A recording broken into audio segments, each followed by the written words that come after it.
Ya. Nah, teman dulu.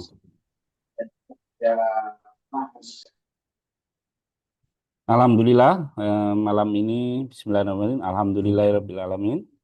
Malam ini kita dipertemukan di sharing session setiap hari apa ini? Hari Selasa ya.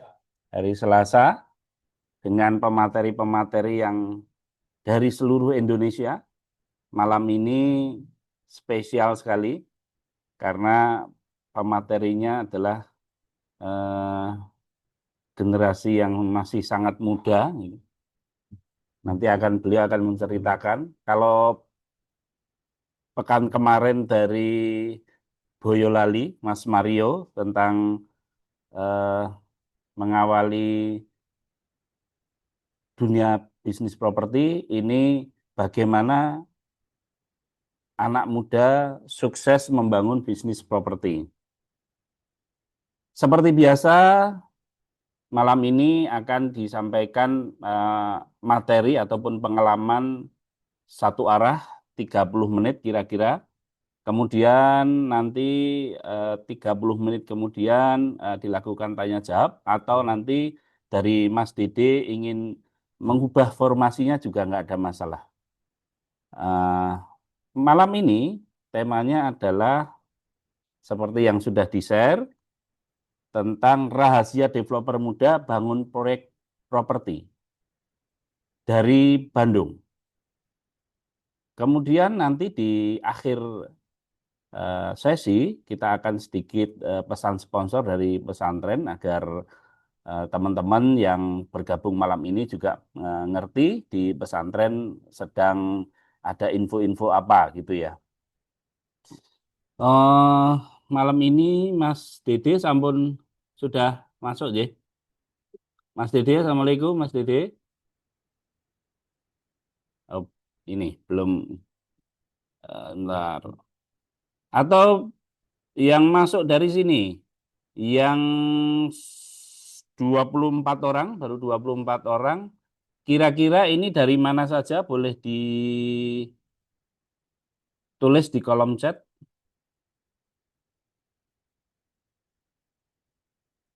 Cek, cek. Ini mikrofon saya ini ya, jelas ya.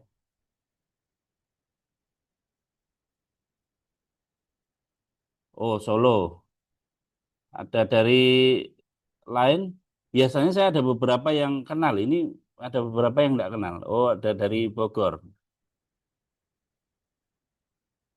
Kemudian untuk malam ini jangan lupa menggali informasi lebih dalam ke Mas Dede agar pertemuan malam ini banyak sesuatu yang didapat dari beliau karena beliau selain mengembangkan perumahan juga ada renovasi yang saya tahu. Oke, Mas Dede sudah masuk ke ini Mas Dede?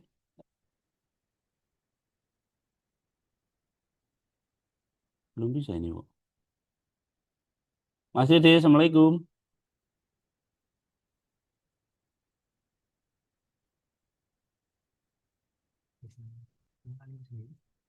Belum. Mas Dede apa ada ini? Belum bisa masuk?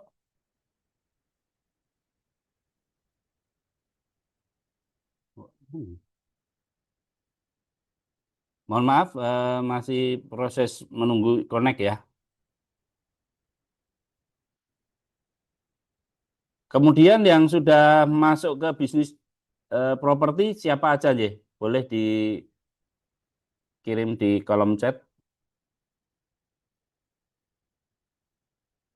Kita masih nunggu Mas Dede untuk bisa connect di suara di Zoom-nya. Saya lihat sih udah masuk, cuman ini belum. Mas Dede, Assalamualaikum Mas. Apa ya?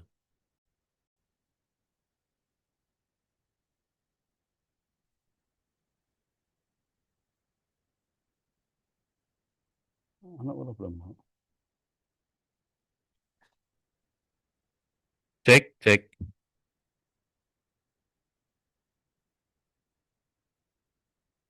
Mas Dede, Assalamualaikum. Belum nyambung kok.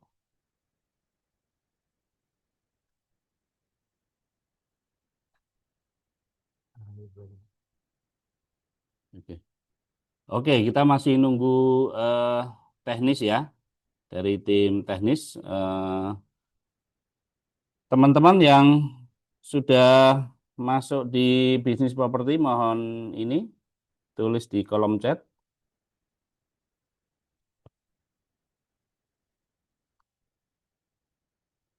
Dan jangan lupa nanti juga siapkan pertanyaan-pertanyaan yang eh, berkenaan dengan bagaimana membangun proyek properti.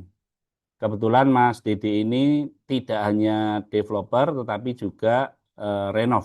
Nanti bisa ditanyakan lebih detail secara teknis maupun pengalaman-pengalaman beliau pada saat belajar di pesantren juga bisa gitu ya.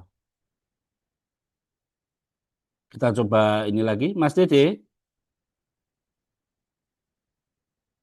belum nyambung. Atau ada ini yang interaktif, mohon dibuka mikrofon.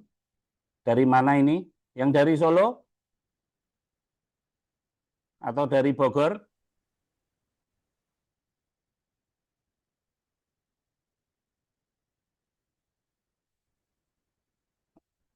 Kayak nggak nyambung kok. Suaranya masuk tapi.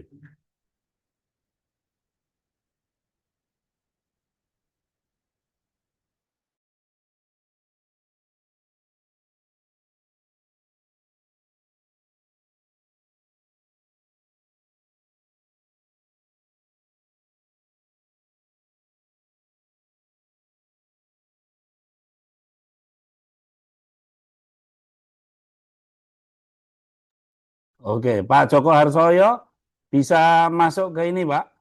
Interaktif, Pak. Pak Joko Harsoyo kalau nggak salah dari Bulusan ya, Pak Harsoyo.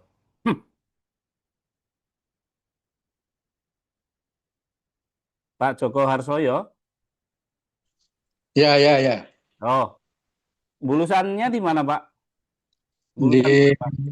Perumahan Bukonres. Oh, salam kenal, Pak. Saya di sampingnya Aldi, Pak. Berarti Pak RT-nya Pak Hari ya? Kebetulan saya sekarang RT 8, saya RT-nya. Oh, RT-nya RT 8. Iya, iya, iya, iya. Saya Saya Pak ini, RT. Pak, warganya Pak Hari. Oh ya, samping saya Pak RT-nya RT 8. Oh, iya, iya. Pak Arsoyo sudah mulai bisnis properti, Pak Arsoyo.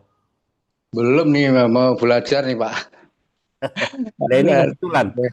Oh, Karena kenal sama Pak Ari ya? kebetulan saya warganya, Pak. Saya Pak di siapa nih? saya Dengan, Tio. hah? Saya Tio. Pak Tio ya? Dia Ya, di sebelah mana? Saya saya tinggalnya di Bulusan Selatan Dalam nomor 31, Pak. sama Pak Pak Ibnu, Pak RW-nya Pak Ibnu. Betul, betul, betul, betul, Pak Kalau Ibu. sama Pak RW kenal saya. Iya, iya, iya. Kalau Eh, sama Pak Ari belum belum belum begitu kenal, tapi ya nggak tahu. oh, saya Kalau dekatnya Pak Yoto, rumahnya dekatnya Pak Yoto. Pak Yoto, Ya, saya tanyakan sama Pak Anu. Pak Ibnu tahu Pak Ibnu ya? iya, Insya Allah tahu. Putranya Pak Bambang gitu. Oh, ternyata Pak Bambang. Iya, suaminya Katakan, Bu Arin yang pinter nyanyi gitu. Kalau Pak Bu Ibnu Arin. kan tahu. Oh, ya nanti saya tanyakan sama Iya, sama Pak Ibnu. iya. Sama, Ini sambil nunggu Mas Dedenya Pak Joko Harsoyo. Ini iya, terima kasih. Oh ya, malah kenal alhamdulillah. monggo Masuk lagi. Pinara. Nanti Hah? banyak kok program-program dari pesantren yang secara biaya juga nggak memberatkan karena ada beberapa program kami itu yang seikhlasnya, Pak. Jadi Oh gitu. tinggal kami sediakan kalau misalkan sehari sebelumnya datang ke pesantren pun kami juga bisa sediakan tempat untuk istirahat.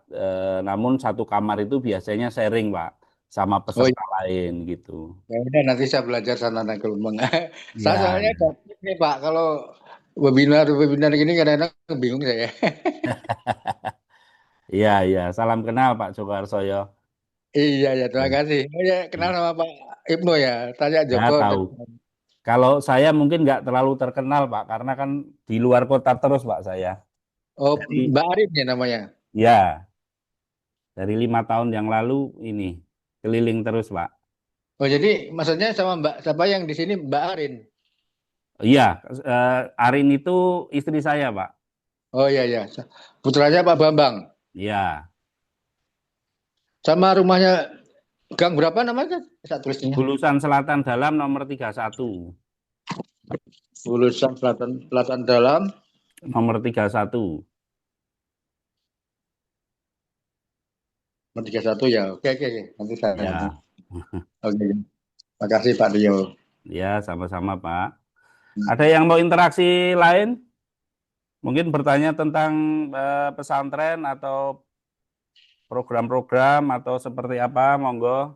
Atau boleh saat ini mimbar bebas karena kita masih berusaha untuk menghubungi Mas Dede karena tadi sudah masuk tetapi secara suara belum bisa keluar. Atau kita ini, Pak Nata Sukmana dari Bogor ya Pak? Pak Nata Ya Pak, dari Bogor Bapak. betul Pak. Saya dari Bogor Pak. Oh, sudah proyek keberapa ini Pak? Belum Pak, masih belajar. Kebetulan putra saya siswa di pesantren Pak. Oh, atas namanya siapa? Rasdan, Oh, Faras. Rapdan. Kelas 10 Pak ya. Oh, masih kelas 10 ya. Iya, Besok saya insya Allah ngajar, Pak. nggak Pak. Ini temanya Customer Journey. Jadi Iya, anak sekelas SMA tapi pelajarannya udah sekelas ini ya, Pak. kelas anak kuliahan ya Pak ya. Anak kuliahan. Iya. Nih, Pak Natas Sumana, terima kasih. Kita Oke berusaha Pak, kontak matur Mas suwun. DDJ, matur nuwun. Oh, Mas Dede masih ganti device. Jadi, Mas Dede, Assalamualaikum, Mas. Oh, belum bisa masuk. Saya lihat tadi ada yang dari Solo. Dari Solo bisa ini interaksi. Dari Solo tadi. Nah,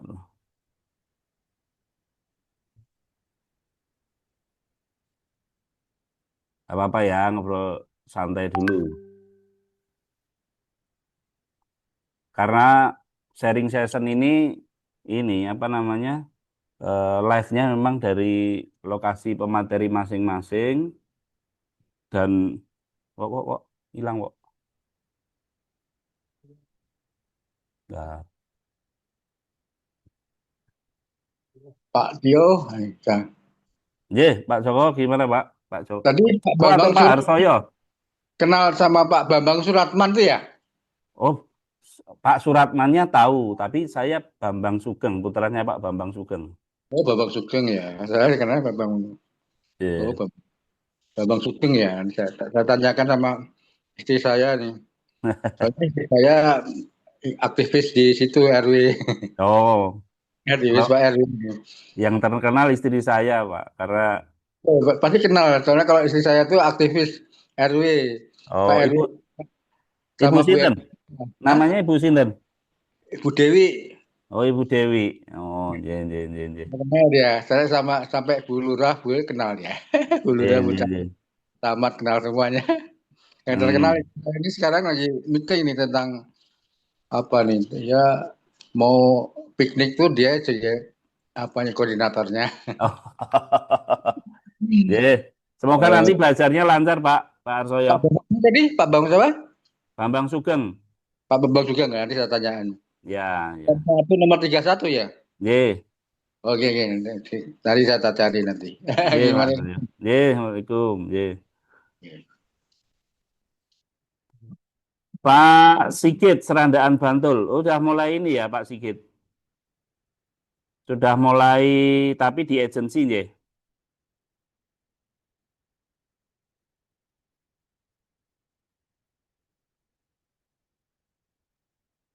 Pak Sigit, bisa live Pak Sigit, masuk ke on mic. Oh, belum ini. Pak Antono Hari Putranto dari Solo. Pak Antono,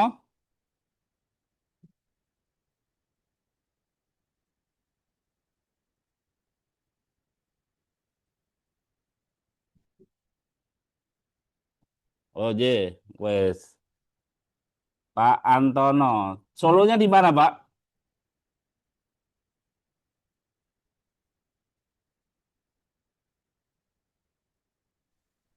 Di Wah, Gading Solo, Pak. Gading Kota Solo. oh di Gading. Salam kenal Pak, saya SMA 7 Pak, Tipes Pak. Oh, nggih. SMA 7 Tipes ya, Pak? Je, leres.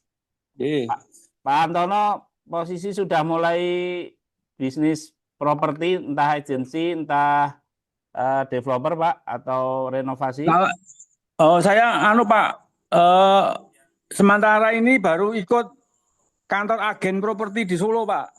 Oh, apa nama kantor agennya Pak? Poin properti, Pak. Oh, poin. Lokal atau dari mana itu Pak? Lokal Solo, Pak. Oh, lokal Solo. Secondary Ya. atau saat ini juga primary juga Pak? Dua-duanya ya, Pak. Secondary sama primary. Iya iya. Gimana Pak Solo pasarnya? Pasarnya bagus, Pak. Kita menjualkan ke wilayah Solo Raya, Pak. Nggak cuma kota saja, tapi Solo Raya, Pak. Ya, Hmm, meliputi Sukoharjo, Wonogiri, hmm, Klaten, Boyolali, Karanganyar, sama Sragen. hmm. Rata-rata satu cabang itu bisa sebulan bisa berapa tuh Pak?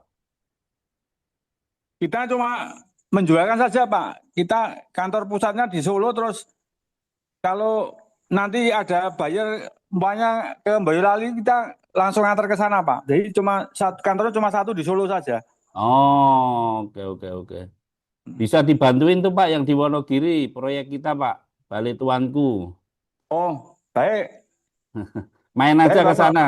Nanti Ya, ketemu sama Mas Fadel atau Mas Rifki. ye, baik, Pak. Baik. Tapi ya proyeknya subsidi Pak. Ye, siap. Siap, Bapak.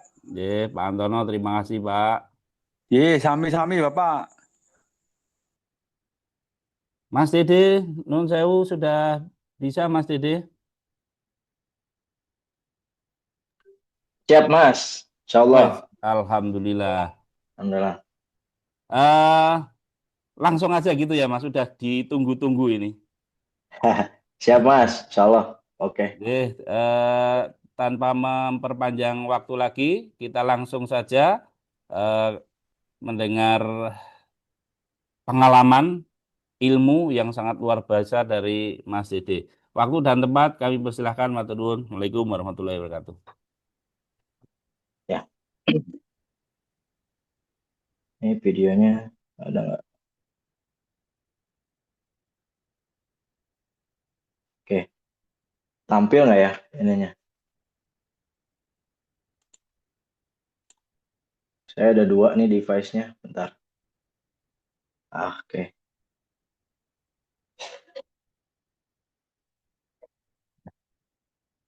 Bismillahirrahmanirrahim. Assalamualaikum warahmatullahi wabarakatuh. Alhamdulillahirrahmanirrahim.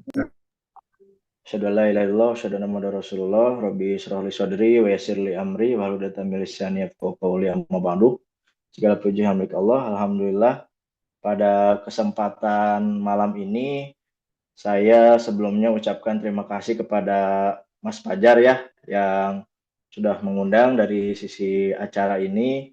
Kemudian panitia yang lain yang tidak bisa saya sebutkan satu persatu. Mudah-mudahan program acara Zoom malam ini bisa membawa keberkahan bagi kita semua. Dan tadi mungkin sudah dibuka ya untuk acara Zoom malam ini dengan bacaan basmalah.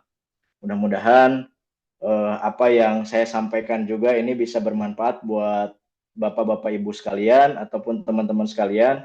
Mohon maaf di sini saya izin ya, mohon izin bukan untuk menggurui ataupun seperti apa gitu ya, karena jujur saya juga masih dalam tahap banyak belajar ya, dan mungkin di sini juga banyak senior-senior yang bisa jadi lebih sukses dari saya gitu ya, seperti itu. Salam takzim buat Pak Bambang juga jika saat ini sedang berada dalam Zoom meeting kali ini.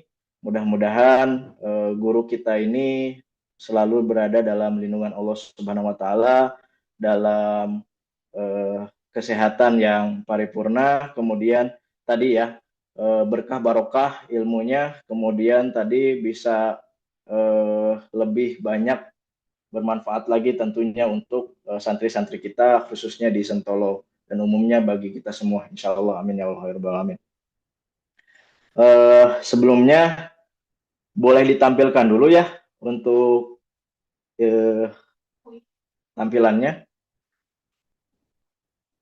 Nah, sekalian aja mungkin ya, ini mungkin perkenalan dulu di awal.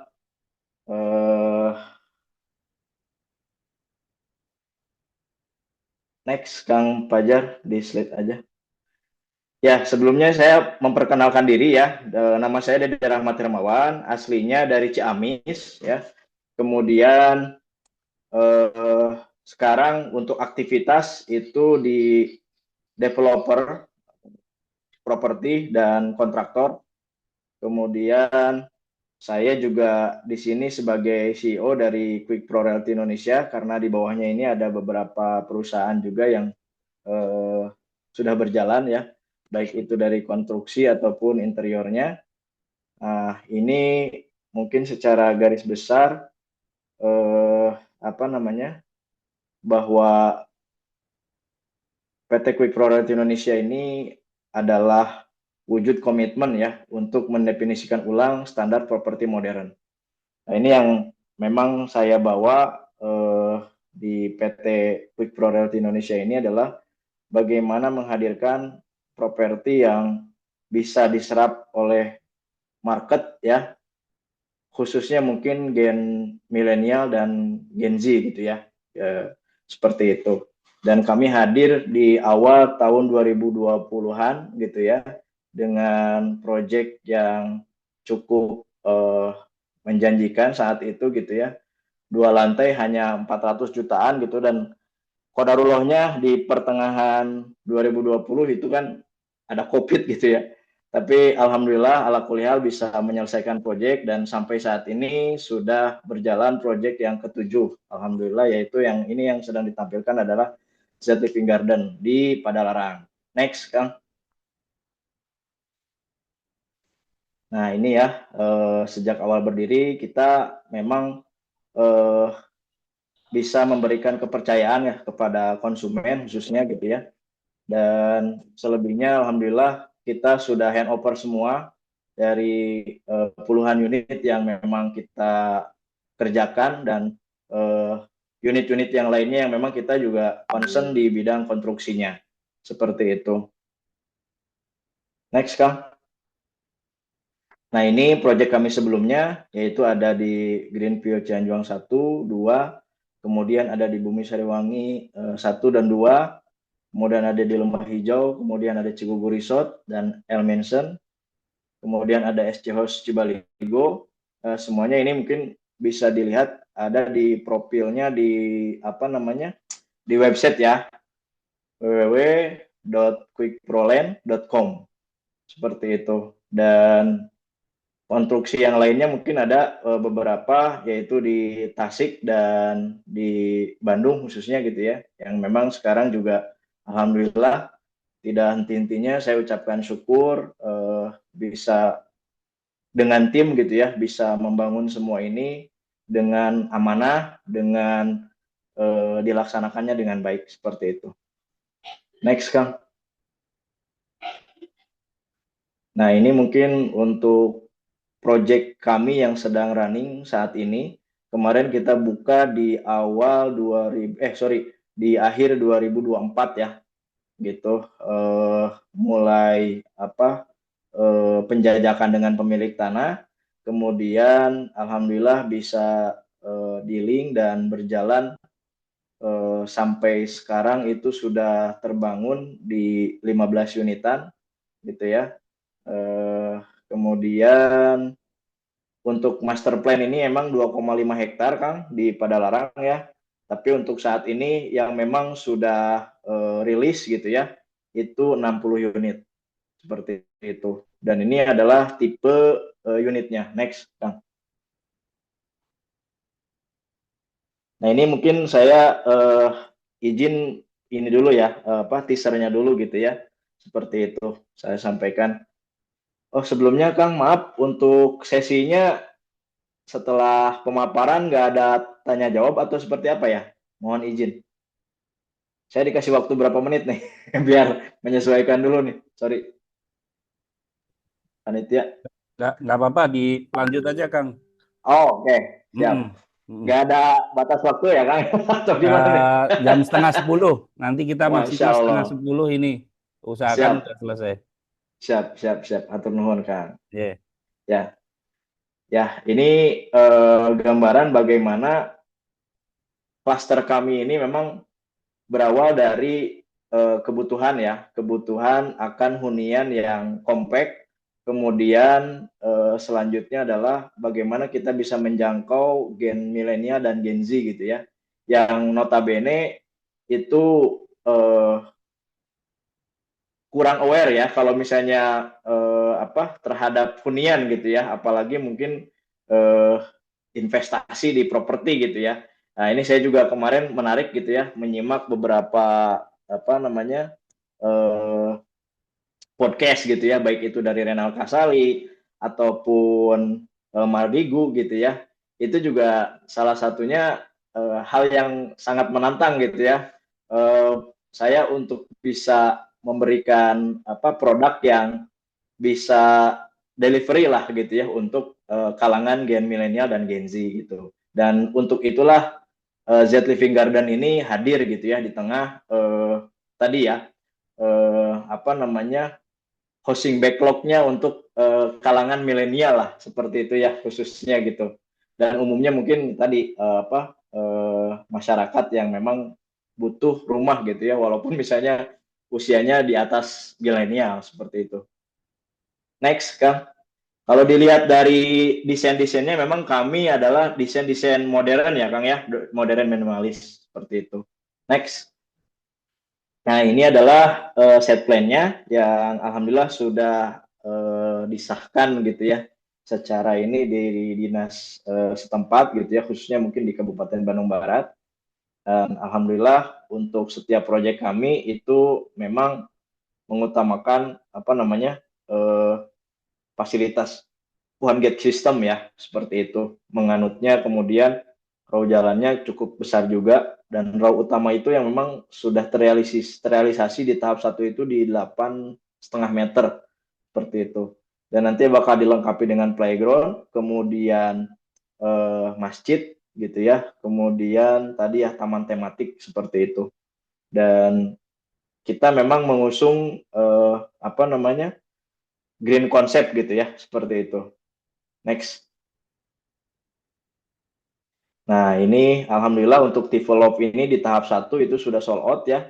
Untuk start harganya di 350 jutaan, terakhir kita ngejual di harga 480 juta. Seperti itu. Ini luas bangunannya cuma 40, Kang.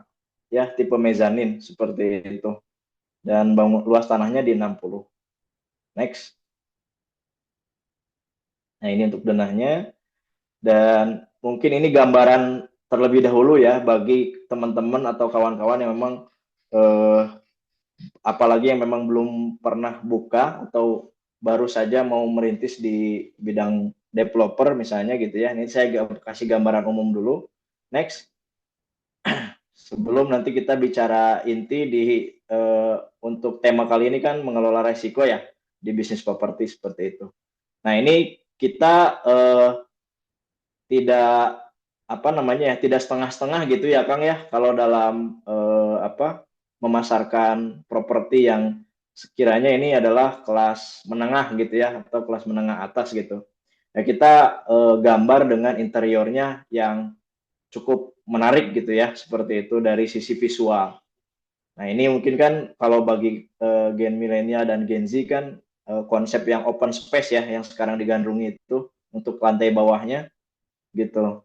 Kemudian pemanfaatan ruang yang walaupun misalnya luas bangunannya kecil, tapi itu terlihat estetik dan lega lah seperti itu.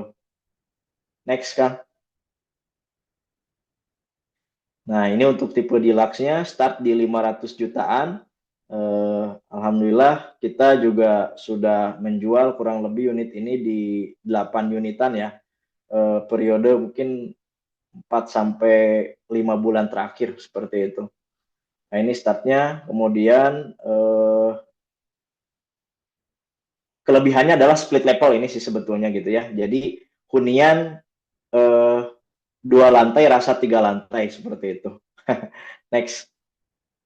Ini split level pertama mungkin di Bandung Raya ya. Memang belum ada konsep yang mengusung seperti ini gitu ya. Di lantai bawah itu juga ruang servisnya dipisahkan sehingga tadi ya membuat kenyamanan bagi ya khususnya bagi para istri atau ibu-ibu gitu ya yang mau cooking dan mau ke dapur gitu ke servis area seperti itu.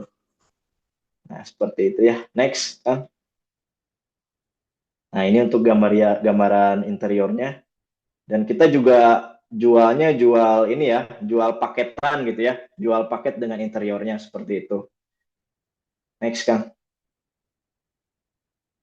Nah, ini yang memang kita launching yang sekarang gitu, yang fase 2, itu tipe Pista, seperti itu. Jadi bangunannya 2,5 lantai, ini lebih ciamik lagi karena kita ada balkon dan view-nya view pegunungan langsung ya. Dan city view di sebelah selatannya seperti itu. Next kan. Dah itu paling ya gambarannya. Next lagi.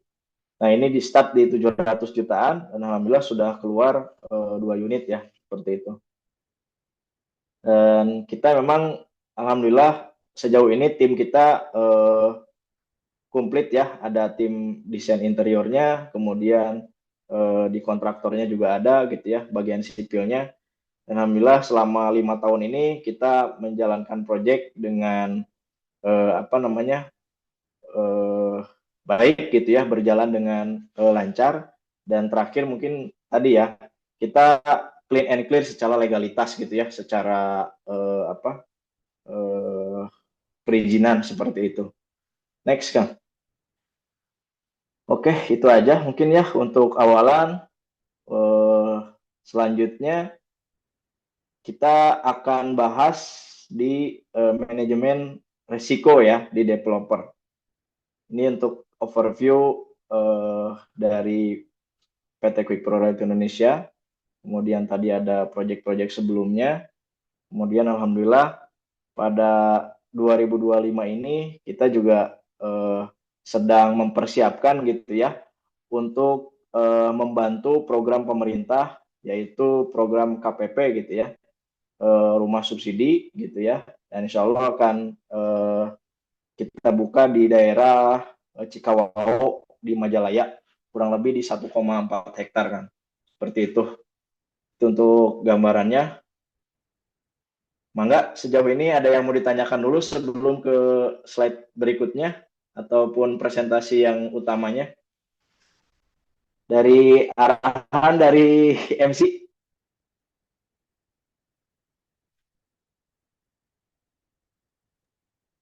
Lanjut aja, Kang. Lanjut, siap. Lanjut. Oke. Ya, ya ini kawan-kawan, saya mungkin diminta sama Kang Fajar ini adalah bagaimana mengelola resiko ya dalam bisnis properti. Jika kita bicara resiko gitu ya di bisnis properti ini memang cukup banyak gitu ya tinjauannya gitu ya, faktor-faktornya. Tapi mungkin saya sederhanakan dalam presentasi yang mungkin preparingnya sangat terbatas ya Kang. Mohon maaf jika ada kekurangan gitu ya dalam hal presentasinya gitu kan. Nah ini selanjutnya Kang. mengelola risiko bisnis properti developer gitu ya, developer properti. Nah tadi ya untuk selayang pandang alhamdulillah sudah ya, disingkat saja. Ini bagaimana di bisnis properti itu kita harus tahu dulu gitu ya ilmunya gitu ya, kan kalau kata Hasan Albana gitu ya atau kata Said Kutub gitu ya, kita itu al ilmu qabla amal gitu ya. Jadi kita itu harus berilmu dulu sebelum beramal. Nah, makanya kawan-kawan di sini yang sekarang mungkin sedang belajar di pesantren properti ataupun sedang menyaksikan di Zoom meeting kali ini, itu adalah salah satu ikhtiar ya untuk bagaimana kita memperdalam dulu keilmuannya seperti itu. Next, Kang. Nah, ini kita kenali dulu ya bahwa di dalam bisnis properti itu setidaknya ya saya ringkas itu ada 6, Kang. Ada 6 resiko gitu ya. Kang atau Mas ya. Kalau saya orang Sunda kayaknya Kang ya. Kebiasaan Kang gitu ya. Nah, saya mungkin sekarang Mas ya harus membiasakan Mas di sini ya. Mas-mas sama Mbak-mbak seperti itu. Nah, ini setidaknya ada 6 ya, Kang ya. Pertama itu adalah regulasi dan legalitas. Kalau kita bicara regulasi, itu tentunya berhadapan langsung dengan pihak pemerintah ya, seperti itu. Nah, kita harus paham dulu nih regulasi yang ada saat ini seperti apa gitu ya. Kita jangan parno gitu ya, membaca undang-undang yang tebal gitu ya, ataupun membaca ya setidaknya rangkuman-rangkuman yang sekarang bisa dicari gitu ya, artikel-artikel terkait dengan regulasi properti yang berlaku sekarang di Indonesia seperti itu. Ataupun lebih khusus lagi adalah di daerahnya masing-masing ya, kita baca. Nah, termasuk legalitas harus paham gitu ya. Dan saya mungkin di sini tidak akan memaparkan terlalu detail gitu ya masalah legalitas. Di satu sisi legalitas yang memang paling penting itu adalah bagaimana kita paham ya mengenai surat-surat ya gitu di dalam pertanahan, baik itu SHM gitu ya, kemudian misalnya SHGB, kemudian ada tingkatannya yang lebih bawah lagi hanya AJB ataupun misalnya kikitir gitu ya atau girik seperti itu. Nah, ini harus paham termasuk tadi ya siapa di balik pemilik tanah tersebut gitu ya, apakah memang tunggal ataupun multi gitu ya atau banyak orang di dalamnya gitu ya, yang mungkin bisa disebut itu adalah biasanya waris ya, seperti itu. Nah, yang kemudian ada resiko pasar. Nah, ini adalah market gitu ya. Nah, resiko-resiko pasar ini itu yang paling umum ya. Di awal itu harus kita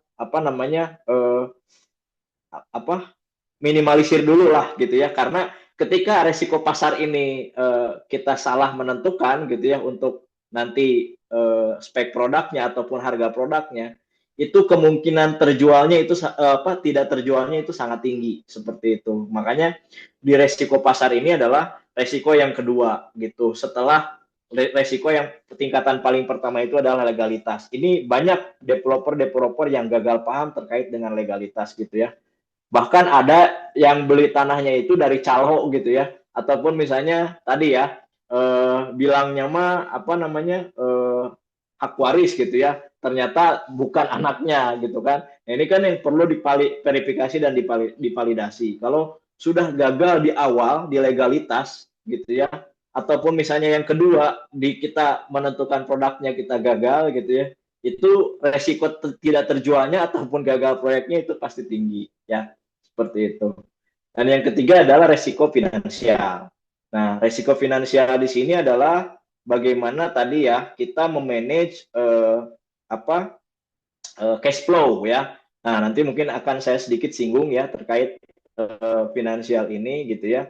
Di awal kita memang harus strike gitu ya terhadap FS yang kita tentukan gitu. Berapa sih revenue dari proyek ini, nilai proyek ini? Berapa sih misalnya unit yang akan kita jual gitu ya. Kemudian tadi terakhir mungkin ya secara yang memang kita inginkan itu adalah profit ya kan. Berapa sih batas profit yang memang yang memang kita ingin tolerir gitu dan maksimalnya berapa seperti itu.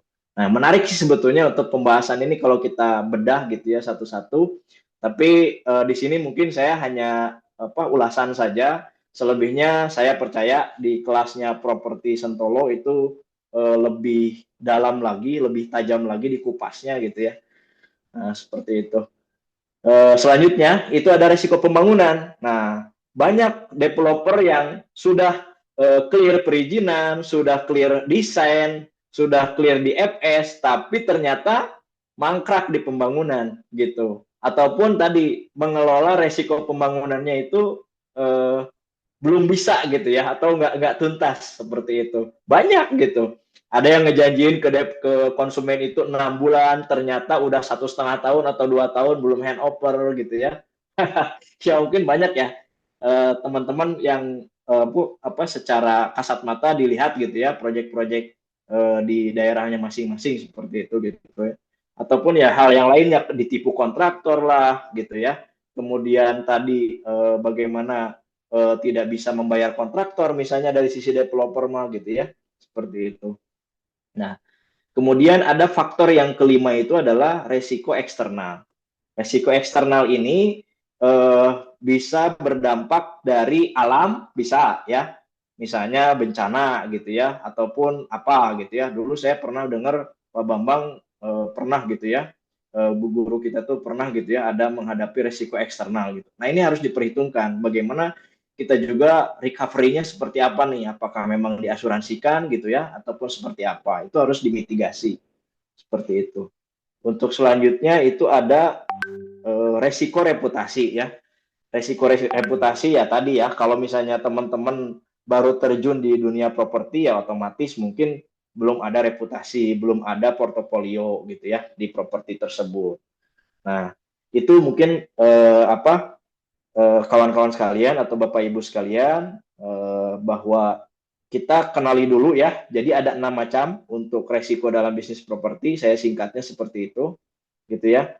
Mungkin teman-teman kelihatan kalaupun misalnya dibuat seperti ini bisa hafal ya secara teks gitu ya. Nah, nanti bicara kontekstual lebih panjangnya mungkin itu perlu penjabaran lebih rinci lagi. Next. Nah, itulah teman-teman, kalau misalnya saya bisa lihatkan itu mungkin ada beberapa hal yang sekiranya saya tampilkan mungkin di sini ya. Aduh, saya juga nggak tahu nih apakah bisa di-share slide nggak untuk contoh FS gitu ya. Tapi saya paham sih untuk teman-teman ini udah belajar juga FS seperti apa gitu ya. Kayak gitu. Nah, kita mungkin lanjut dulu. Nanti sekilas mungkin saya lihatkan ya beberapa in case-nya baik itu dari manajemen cash flow ataupun tadi ya dari feasibility study gitu di awal gitu untuk menentukan layak atau tidaknya proyek ini dijalankan seperti itu. Nah, tadi kita bicara resiko, tadi kita bicara macam-macam resiko di dalam properti itu sudah tahu gitu ya, sudah paham. Nah, sekarang bagaimana sih mengelola resiko gitu ya, supaya resiko-resiko yang tadi itu bisa diminimalisir atau setidaknya tidak terlalu dalam gitu ya kejeblosnya gitu ya. Misalnya udah dijalani nih, ternyata masih aja ada gitu ya resiko yang memang kita tidak bisa tahan gitu ya. Nah, ini nih resiko di awal ya ketika tadi sebelum buka proyek gitu ya. Riset dan studi kelayakan proyek. Nah, kalau yang saya jalankan untuk riset gitu ya dan studi kelayakan proyek ini paling minimal kalau misalnya saya ngejalanin itu paling minimal 6 bulan, Kang. Gitu. Saya tanya gitu ya ke warga sekitar untuk analisa sosialnya seperti apa gitu ya. Kemudian aksesibilitas gitu ya. Kemudian tadi yang paling utama itu tadi ya legalitas gitu. Kita cek and recheck gitu ya, baik itu ke notaris misalnya teman-teman udah punya notaris yang sudah capable gitu ya, ataupun yang sudah langganan. Kalau saya udah punya notaris langganan, udah tinggal cek aja gitu ya. Walaupun tetap saya cross check lagi ke BPN misalnya seperti itu. Nah, ini kan perlu di situ ya untuk meminimalisir resiko legalitas tadi sudah saya jelaskan. Nah, ini tadi untuk studi kelayakan proyek ini sangat penting ya teman-teman sekalian gitu ya. Jadi harus tuntas gitu ya untuk studi kelayakan proyek ini gitu. Nah, terakhir juga saya belajar di mini MBA UI itu lebih deep lagi gitu ya, bahwa analisa kompetitor juga itu harus komprehensif gitu ya, gitu, baik dari sisi dia pendekatannya seperti apa gitu ya, termasuk tadi gimmick-gimmicknya yang dikasih seperti apa gitu ya. Itu sangat-sangat mencerminkan bahwa kita tuh akan siap gitu ya menghadapi kompetitor-kompetitor yang memang sudah ada sebelumnya. Seperti itu. Nah, itu ya. Jadi market survey itu meliputi analisis daya beli ya. Nah, teman-teman mungkin sekarang tahu ya bahwa analisis daya beli dan tren properti di 3 bulan sebelumnya itu jelas ya bisa dilihat turun gitu ya, gitu. Apalagi untuk properti gitu ya. Seperti itu. Tapi dengan adanya stimulus ataupun sekarang program-program pemerintah gitu ya, ditambah dorongan dari Menteri Keuangan yang baru, sepertinya gitu ya. Nah, ini nih angin segarnya nih ya buat para pelaku properti gitu ya. Itu ada kemungkinan di kuartal 4 sampai dengan pertengahan tahun 2026 itu akan naik Kang trennya seperti itu. Nah, ini juga merupakan kesempatan bagi para pelaku properti ya, baik itu misalnya agen ataupun developer gitu ya, untuk tadi ya menggenjot penjualan ataupun tadi kalau misalnya mau buka proyek ya tadi ya ikutin arus dari tren properti ini gitu ya, arahnya kemana. Sekarang juga kalaupun misalnya melihat dari investasi juga, kalau ngelihat di Bandung itu memang trennya kalau untuk menengah ke atas masih bagus Kang, tapi kalau menengah ke bawah itu benar-benar terdistrupsi gitu ya, seperti itu. Nah, kemudian FS tadi ya, hitung proyeksi penjualan, biaya konstruksinya berapa, jangan salah hitung gitu ya. Kemudian margin keuntungan serta ROI-nya berapa gitu ya. Menentukan ROI ini macam-macam standarnya ya gitu ya. Ada yang memang ROI-nya 50 di atas 50% gitu ya. Ada yang memang cukup 30% juga gitu ya. Nah, ini kan balik lagi ke hitungan teman-teman gitu ya. Secara kalaupun misalnya memang 30% tapi proyeknya cepat gitu kan, laku cepat, ya itu juga masuk masuk hitungan gitu kan, masih bisa dijalankan seperti itu. Nah, terakhir tadi resiko lokasi gitu ya, aman dari banjir, rawan longsor atau potensi konflik lahan gitu ya. Nah, ini juga faktor yang memang terbilang banyak gitu ya, developer pemula itu salah menentukan lokasi gitu ya. Jadi kalau Pak Bambang bilang itu kalau properti itu lokasi, emang bener gitu ya. Gitu ya, guru kita bilang lokasi, emang bener gitu. Jadi lokasi itu nomor 1 gitu ya. Jadi jangan sampai kita pilih lokasi ternyata di belakangnya itu makam gitu ya. Pemakaman umum gitu ya. Atau misalnya sutet gitu. Waduh, udah nggak bakal kejual itu dah properti gitu ya. Seperti itu. Next, Kang. Nah, ini pengelolaan legalitas ya. Tadi teman-teman bisa tahu ya. Kemudian untuk lengkapi perizinan. Nah, ini nih ya. Jadi jangan sampai mau bebas gitu ya. Tetap kita harus tempuh perizinan sesuai dengan aturan yang berlaku di daerah masing-masing ya. Kayak gitu. Jadi kayak pertama tuh izin lokasi jelas gitu ya. Tetap kita harus sowan ke warga gitu kan, RT RW gitu kan. Kemudian ya tadi kita akomodir juga bagaimana kebutuhan dari kampung ataupun warga tersebut gitu ya. Pengennya apa nih yang kalau misalnya kontribusi CSR kita ketika misalnya proyek ini dijalankan gitu kan. Nah, ini kan bentuk bagaimana kita itu punya komitmen di awal seperti itu, dan memang kitanya kan mau bisnis gitu ya. Ya kalau mau bisnis ya harus punya commonwealth yang baik juga gitu ya. Punya hal yang memang bisa ditransaksikan lah seperti itu gitu. Dalam konteks hal yang wajar ya transaksinya gitu ya. transaksi dalam artian di sini adalah tadi bagaimana win-win solution dengan warga seperti itu. Nah, kemudian tadi ditempuh kalaupun misalnya perizinan itu kan biasanya ada UPL UKL gitu ya, AMDAL Lalin, kemudian PL banjir gitu ya, kemudian perizinan lingkungannya gitu kan. Itu harus ditempuh gitu ya sampai ke pengesahan set plan gitu ya. Seperti itu. Dan dari pengesahan set plan itu barulah muncul PBG gitu ya. Dari PBG tersebut, nah barulah kita bisa split gitu ya dari misalnya total 100 unit ya berarti 100 splitsing SHM seperti itu.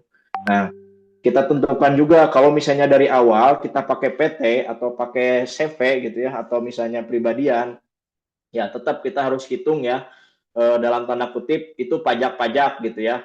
Nah, ini yang kadang developer awal tuh udah seneng aja gitu ya, udah dapat profit misalnya profitnya 30%, ternyata belum kemasukan tuh PPN ya sama PPH sama PTB gitu. Aduh, udah ada bisa-bisa boncos tuh gitu ya proyek kayak gitu. Nah, kemudian tadi ya selama ini alhamdulillah PT Quick Pro gitu ya dan saya sendiri khususnya mungkin bisa berelasi atau berjejaring gitu ya dengan pemerintahan daerah gitu ya yang memang saya punya kepentingan di dalamnya untuk tadi buka proyek gitu ya seperti itu. Nah, ini ada istilah apa? Legalitas yang kuat sama dengan kepercayaan pembeli dan akses KPR di ACC gitu ya. Tadi ya seperti itu bisa membuka ke perbankan ya seperti itu. Ada beberapa macam gitu ya untuk PKS dengan perbankan, mungkin itu next sama pembicara yang lain di bedahnya. Silakan selanjutnya, Kang, next. Nah, selanjutnya adalah perencanaan keuangan dan cash flow. Ya, jadi kalau saya alirannya ini ya, Kang, tengah-tengah ya, Kang. Maksudnya nggak syariah gitu ya. Maksudnya nggak syariah tok gitu. Tapi ya saya menginikan kombinasi dengan perbankan ya. Khususnya ya tadi perbankan yang notabene adalah syariah ya, ada BSI mungkin ya. Ya, tapi beberapa juga kemarin yang di proyek yang ketiga itu ada yang akadnya di bank konven gitu ya. Nah, saya balikin lagi ke ke konsumen masing-masing lah. Setelah kita memang sudah melakukan verifikasi segala macamnya ya, mangga gitu ya. Seperti itu.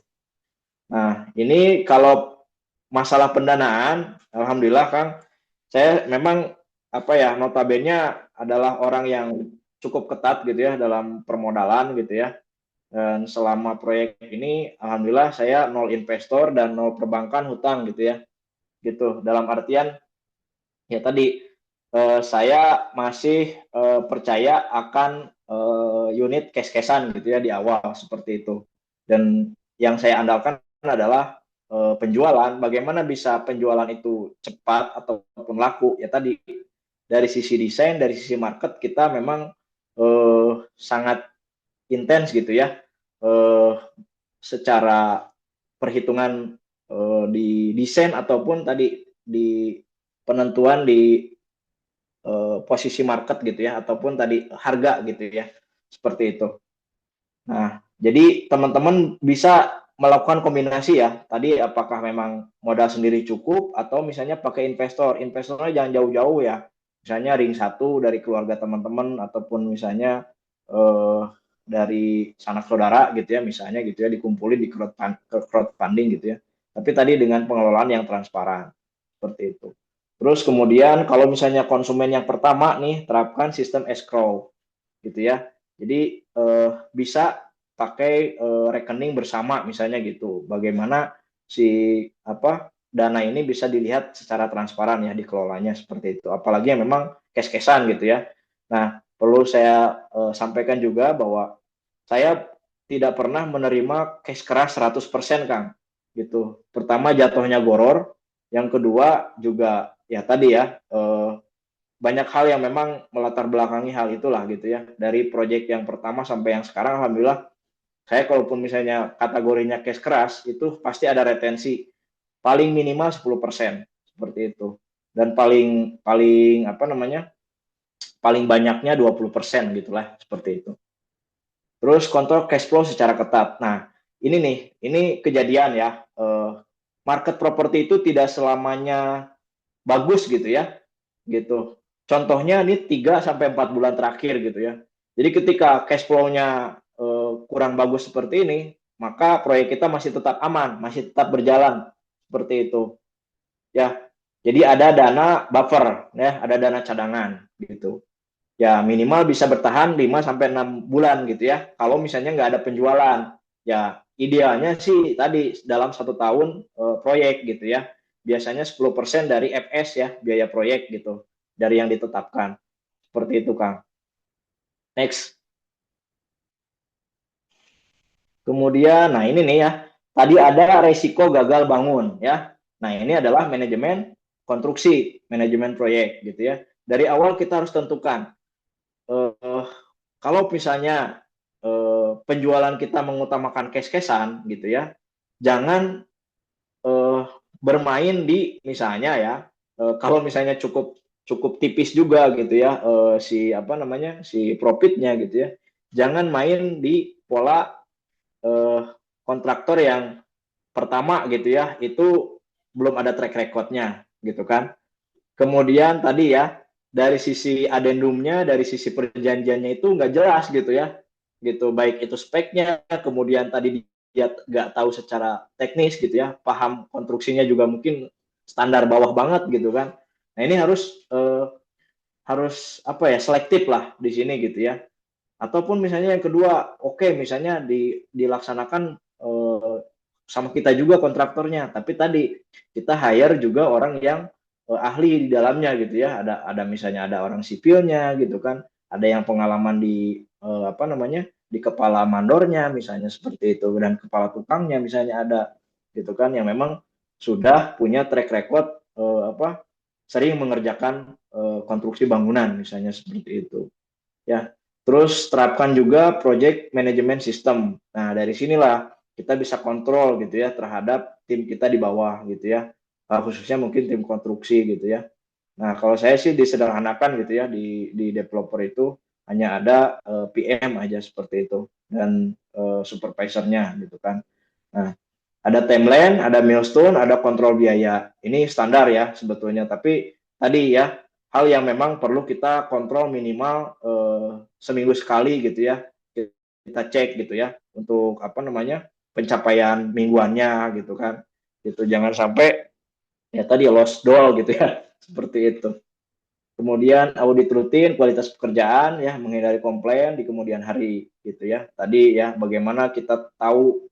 Jadi ada istilah gini, seorang pimpinan itu ataupun kepala gitu ya, kepala pimpinan itu tidak usah terlalu tahu secara teknis gitu ya, tapi setidaknya tahu secara umum. Nah ini gitu ya, jadi bagaimana kita menempatkan orang-orang yang tepat gitu ya di bagiannya masing-masing gitu ya. Untuk bagian yang konstruksi ya orang konstruksi seperti itu ya, tadi yang memang sudah dipercaya sama kita juga gitu ya, seperti itu. Dan alhamdulillah dari proyek pertama sampai proyek kelima yang terakhir gitu ya, itu saya evaluasi gitu ya, kayak misalnya dari adanya retak ataupun kebocoran gitu ya, kemudian ada komplain-komplain yang lainnya, itu di awal proyek itu kurang lebih 50% tuh gitu ya, ada komplainan gitu ya, tapi semakin ke sini alhamdulillah sampai ke 10 sampai 15% gitu ya, yang memang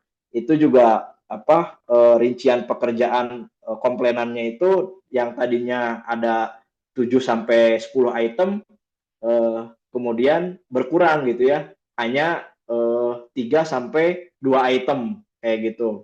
Nah ini kan ada satu kemajuan ya seperti itu, jadi ada progres gitu ya, seperti itu dari proyek ke proyek gitu ya. Kemudian gunakan split level atau cluster kecil, jadi phasing development. Jadi ini contohnya adalah, wah baterainya lemah nih.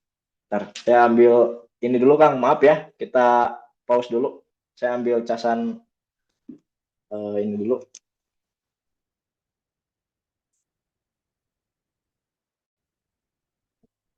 Oke.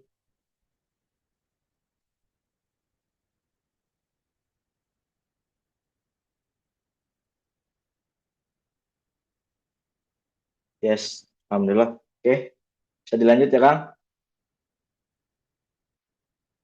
Oke, tadi sebelumnya sedikit lagi Kang. Yang sebelumnya punten. Oh ya, yang ini ya. Nah, itu eh jadi kalau saya tuh bisa dibilang penjualan itu misalnya di blok-blok gitu ya. Oke, ke marketing gitu ya. Ke marketing itu kita jelaskan bahwa ini yang dijual ini blok ini dulu gitu ya. Ini yang dijual ini blok ini dulu. Kenapa itu? Ya tadi supaya perencanaan pembangunan kita juga itu sesuai plan awal gitu. Jadi jangan sampai misalnya nanti ketika handover pun itu akan ngaruh Kang, kayak gitu. Jadi kita menetapkan garis finish gitu ya, suatu bangunan gitu ya, ke konsumen itu misalnya taruhlah ini kita resiko lambatnya gitu ya. Nah, jangan resiko manisnya gitu. Nah, biasanya saya menerapkan kalau misalnya kita biasa ngebangun 4 sampai 5 bulan selesai. Nah, di akad itu biasanya saya 8 sampai 10 bulan. Seperti itu. Dari ditandatanganinya akad seperti itu, Kang. Jadi ketika misalnya kita janjinya lebih lama gitu ya, tapi realisasinya ternyata bisa lebih cepat, itu kan jadi nilai plus gitu kan buat konsumen. Seperti itu. Next. Nah, selanjutnya untuk meminimalisir resiko di penjualan gitu ya, syarat penjualan. Nah, tadi ya, kalau saya menetapkan ada harga awal, harga tengah, dan harga akhir. Jadi investor saya itu adalah pemilik tanah, kemudian 5 pembeli pertama, Kang. Nah, itu investor saya, gitu.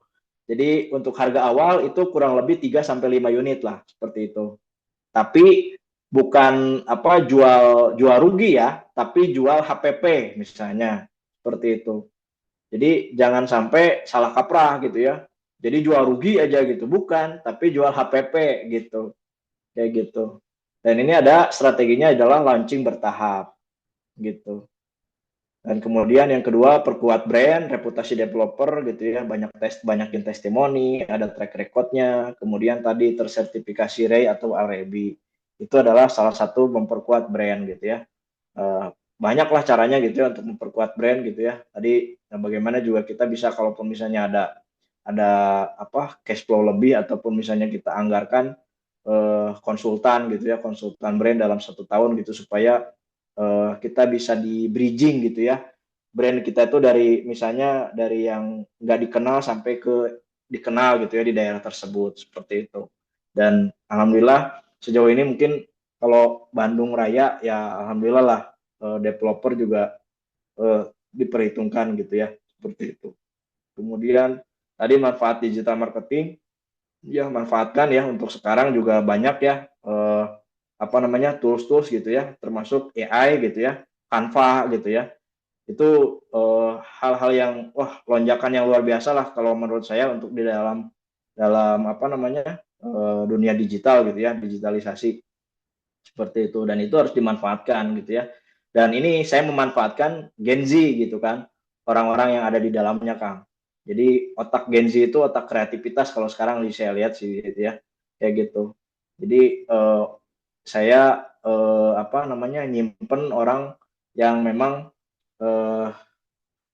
seniornya mungkin orang yang levelannya tadi ya usia 30-an gitu ya. Tapi banyakan stafnya itu adalah Gen Z seperti itu. Nah, terus bangun kerjasama dengan banyak agen ya. Tadi ya, jadi jangan terlalu optimis dengan apa SDM yang kita punya, misalnya ada agen internal gitu ya, agen in-house kita punya gitu ya. Tapi ya tadi tetap aja kita harus bangun silaturahim. Kata Rasulullah juga kan, barang siapa yang apa namanya menjalin silaturahmi maka akan diluaskan rezekinya. Seperti itu dan itu yang saya pahami, saya laksanakan sejauh ini gitu ya. Jadi tetap aja kita berelasi dengan banyak-banyak agensi gitu ya yang ada di daerah tersebut. Next Kang.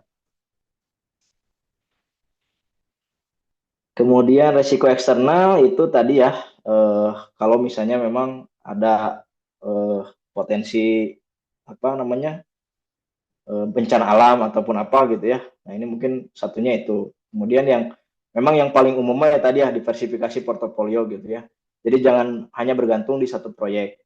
Tadi makanya saya tuh ada proyek yang berjalan itu ya kurang lebih 2 sampai 3 proyek gitu ya.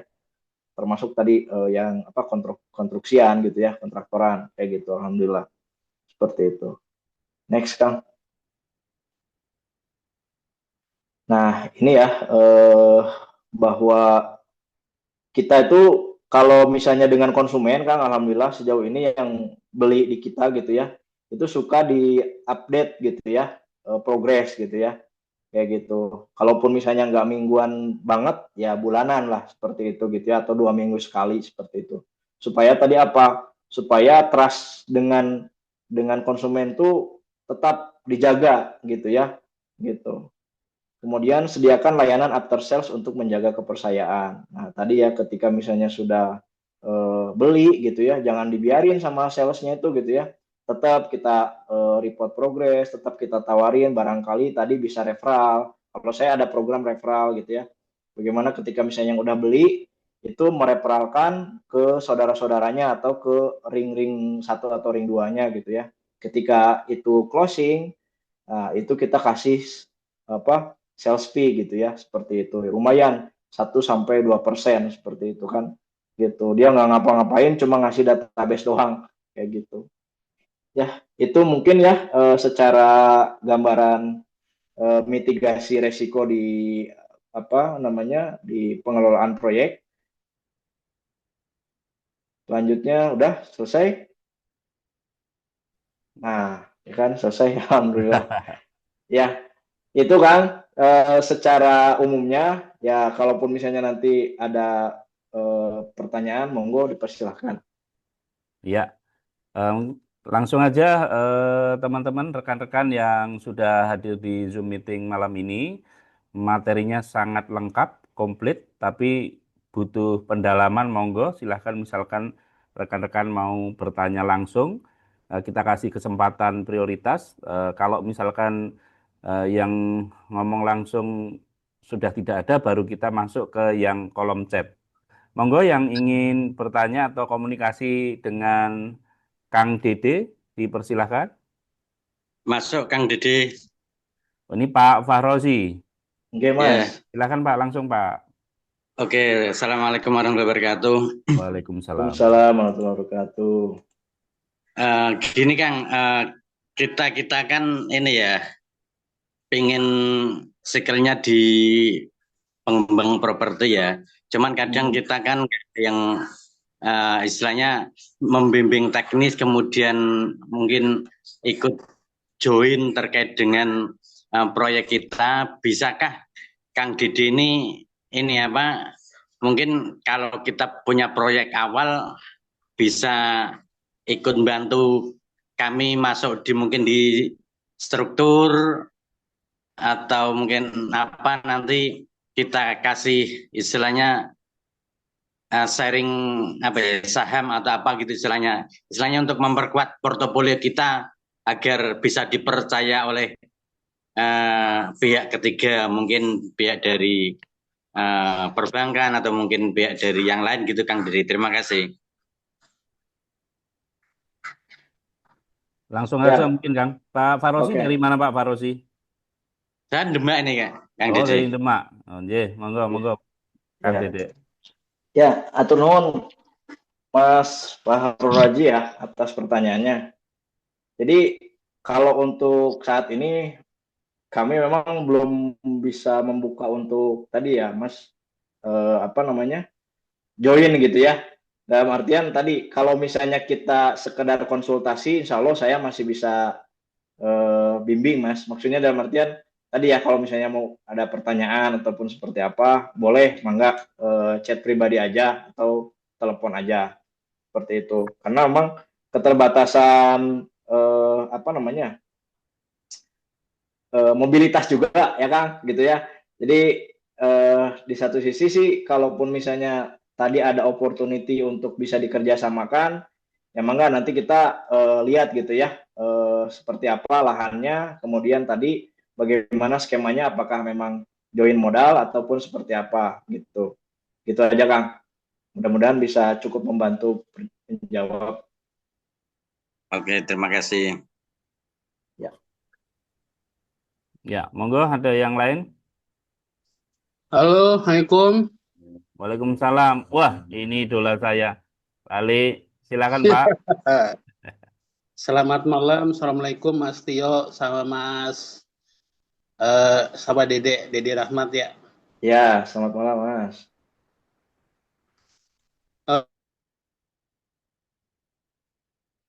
Kan memang kepengen memulai belajar bisnis properti. Saya hampir 30 tahun ya. Bisnis saya kan di dunia buku, distributor buku dan percetakan. Cuman karena sudah zamannya digitalisasi, buku agak sepi. Saya punya lahan Mas di Bogor, artinya Kang Dede kan Jawa Barat. Jadi siapa tahu saya minimal bisa ngobrol, konsultasi. Ada lokasi saya ada 2,1 hektar Mas di Bogor Mas. Jadi saya kepengen sih ngobrol, diskusi, siapa tahu bisa dikerjasamakan. Ya minimal saya kan orang yang masih awam di properti, walaupun sudah ngobrol sana sini kan perlu pembimbingan yang ketat agar itu sukses, benar, dan kemudian menghasilkan. Yang sebelahnya itu saya 2,5 hektar, rencana pengen bikin pesantren. Saya udah pernah ngobrol sih sama Pak Bambang, kepengen 2,1 bikin properti, keuntungannya untuk bikin pesantren saya rencana begitu gitu loh. Saya kepengen Mas Dede untuk bisa konsultasi, ngobrol dulu gimana baiknya, layak apa enggak, saya kepengen Mas. Mungkin pertanyaan itu Mas, saya kepengen join kerjasamanya gimana yang bisa itu aja. Terima kasih Mas Dede Rahmat. Ya Pak. Siap Pak Ali, makasih banyak Pak. Siap atas tawarannya. Insya Allah Pak, kalaupun misalnya Bogor masih saya bisa jangkau ya. Artian Bogornya di mana Pak? Punten. Kelapa Nunggal Mas. Kelapa Nunggal. Masih ya, kabupaten berarti ya? Ya. Iya, Kabupaten Bogor Timur. Siap. Nanti kontakan aja Mas, Japri aja. Oke, siap. Nanti siap sama Mas Fajar. Pertama ketemu dulu Mas. Siap. Ya Pak, siap. Maka kita ngopi aja dulu. Oke, terima kasih Mang Dede. Nanti saya minta kontaknya ya. Ya, siap Pak. Nanti di-share kontaknya Mas Dede. Siap Pak. Mangga. Oke. Terima kasih. Assalamualaikum warahmatullahi wabarakatuh. Waalaikumsalam warahmatullahi wabarakatuh. Insya Allah, luar biasa. Semoga dilancarkan. Itu ada jalan tuh beli. Iya. Dari kemarin tuh Mas Dede. Gitu. Dia pengen niat untuk bikin pesantren segala macam. Cuman kan kita tahu Pak Bambang kan waktunya juga cukup terbatas. Yang ini kebetulan beliau hari ini juga pas lagi di Taiwan, lagi di luar negeri. Ya, jadi waktunya masih belum bisa untuk banyak tempat gitu ya. Masya Allah, siap. Insya Allah nanti dijadwalkan aja. Untuk yang lain, monggo. Yang mau bertanya langsung ke Mas Dede. Kalau tidak ada kita ke chat. Ini dari Ibu atau Pak Enggar ya. Cara nego dengan pemilik tanah seperti apa tentang pembayaran tanahnya karena dana tidak cukup. Terus cara memastikan tanah tersebut kuning itu seperti apa? Terima kasih. Ya itu teknis. Monggo Mas Dede. Ya, siap. Makasih Mas. Izin menjawab. Pertama, kalau untuk masalah teknik negosiasi gitu ya, itu memang perlu diasah gitu ya, gitu. ada skillnya gitu kan. Intinya mah tetap gitu ya, kita probability gitu ya dengan beberapa rencana tanah yang akan kita eksekusi misal gitu ya. Jadi ada plan A, plan B, plan C, plan D gitu ya. Tanah misalnya kita hunting di beberapa lokasi. Nah, nanti kita akan ketemu tuh pemilik tanah yang enak diajak ngobrol gitu ya. Fleksibel secara pembayaran. Kemudian kita juga tadi harus gali dulu nih kebutuhan si pemilik tanah tuh berapa sih Nah, itu kan bicara nominal gitu kan. Kemudian tadi ya, sejauh mana lahan ini akan nanti kita kelola gitu ya, seperti itu. Dan perlu Ibu ketahui gitu ya, bahwa proyek pertama saya itu nggak banyak Bu, itu cuma 6 unit gitu ya. Dan tadi ya, di satu sisi ketika niat kita memang pengen bisnis, kemudian tadi benar gitu ya, step-stepnya kita jalanin, alhamdulillah. Saya tuh kan masuk programnya ini Mas, dulu tuh programnya yang 1 tahun Pak Bambang gitu ya. Dari 12 kali pertemuan itu saya cuma datang 6 kali karena keterbatasan saya masih dalam tahap skripsi dulu tuh ya, Oh. gitu. Jadi ya qadarullah, intinya mah banyak hal lah yang bisa saya dapat gitu ya, termasuk tadi ilmu keberanian dari Bopo juga gitu ya, saya terapkan gitu ya untuk teknik negosiasi ini gitu. Saya dulu Bu cuma modal salaman untuk yang proyek yang pertama tuh, bener, untuk booking fee aja itu dari konsumen yang pertama gitu. Jadi memang tidak dilakukan dengan 1 kali pertemuan ya, jelas. Pasti mungkin pertemuan ketiga, keempat baru di-link, seperti itu.